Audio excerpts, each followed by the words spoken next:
Leaks অনুযায়ী আগামী 17 তারিখ, হ্যাঁ আর মাত্র কয়েকদিন পরে রেডমি তাদের রেডমি নোট 11T সিরিজের দুইটা স্মার্টফোনকে আনবিল করতে পারে।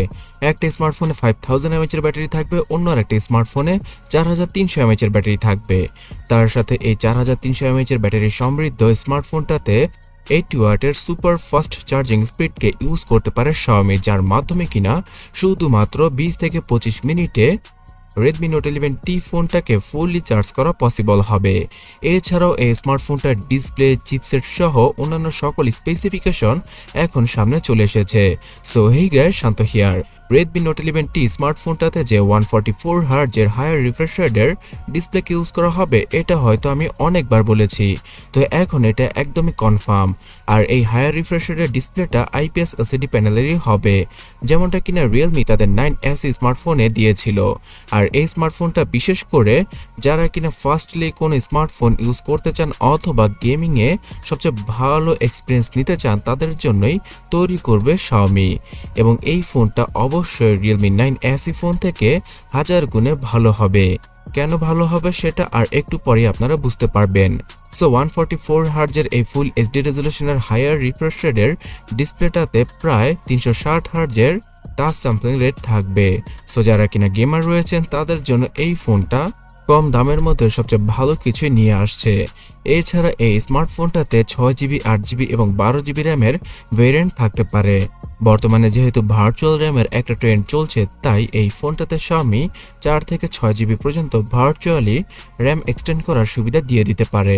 সো যারা কিনা 8GB র্যামের স্মার্টফোনটা কিনবেন তারা 12 থেকে 14GB পর্যন্ত ভার্চুয়ালি র্যাম ইউজ করতে পারবেন, যেটা একটা গিমিকি ফিচার। এছাড়া এই স্মার্টফোনটাতে 108 মেগাপিক্সেলের ক্যামেরা সেটআপ থাকবে পেছনে, সামনে পাওয়া যাবে 16 মেগাপিক্সেলের সেলফি। এবং এই সেন্সরটা মানে 108 মেগাপিক্সেলের সেন্সরটা স্যামসাং এর নতুন জেনারেশনের HM6 সেন্সর হতে পারে, যেটা কিনা 9টা পিক্সেলকে একটি পিক্সেলে রূপান্তরিত করে সবচেয়ে বড় একটা পিক্সেল তৈরি করে। এর জন্যই আগের সেন্সরের তুলনায় 123% বেশি লাইট ক্যাপচার করতে পারবে Xiaomiর এই ফোনটি। সো ফটোগ্রাফিতে একদম কিলার টাইপের একটা স্মার্টফোনই হতে পারে এই ফোনটা, এটাই আশা করা যায়। তো বন্ধুরা, এত কিছুকে হ্যান্ডেল করার জন্য মানে হাই রিফ্রেশ রেটের ডিসপ্লে এবং হায়ার রেজলিউশনের ক্যামেরাকে হ্যান্ডেল করার জন্য অনেক পাওয়ারফুল একটা চিপসেট প্রয়োজন। তো এখন অবধি আসা লিক অনুযায়ী আমরা জানতে পারছি MediaTek Dimensity 8000 অথবা 8100, এই দুইটা চিপসেটের মধ্যে যে কোনো একটা চিপ থাকবে ফোনটার ভেতরে, যেটা দ্বারা কিনা গেমিং এর ক্ষেত্রে অথবা যে কোনো ভারী কাজ করার ক্ষেত্রে Redmi Note 11T স্মার্টফোনটা দ্বারা সেটা একদম ইজিলি সেরে ফেলা পসিবল। আর এই 5G চিপসেটটাতে 13 থেকে 11টা 5G ব্যান্ডের সুবিধা থাকবে। সো আগামীতে বাংলাদেশে 5G আসলে অবশ্যই Redmi Note 11T স্মার্টফোনটা দ্বারা আপনারা ইজিলি ইউজ করতে পারবেন। ব্যাটারি এবং চার্জিং সম্পর্কে আগেই বলেছি, তবে এই স্মার্টফোনটার যে 5000 mAh এর ব্যাটারির সাথে একটা ভেরিয়েন্ট আসবে, সেখানে 67 ওয়াটের চার্জিং স্পিডকে ইউজ করতে পারে Xiaomi।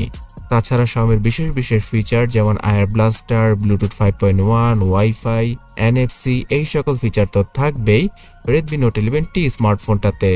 সো এই স্মার্টফোনটা চাইনিজ মার্কেটে শুধুমাত্র 17 থেকে 20,000 টাকার আশেপাশে আসবে, তবে বাংলাদেশের মার্কেটে আমাদেরকে 25 থেকে 30,000 টাকা খরচ করতে হতে পারে এই ফোনটার 8GB র্যামের ভেরিয়েন্টের জন্য।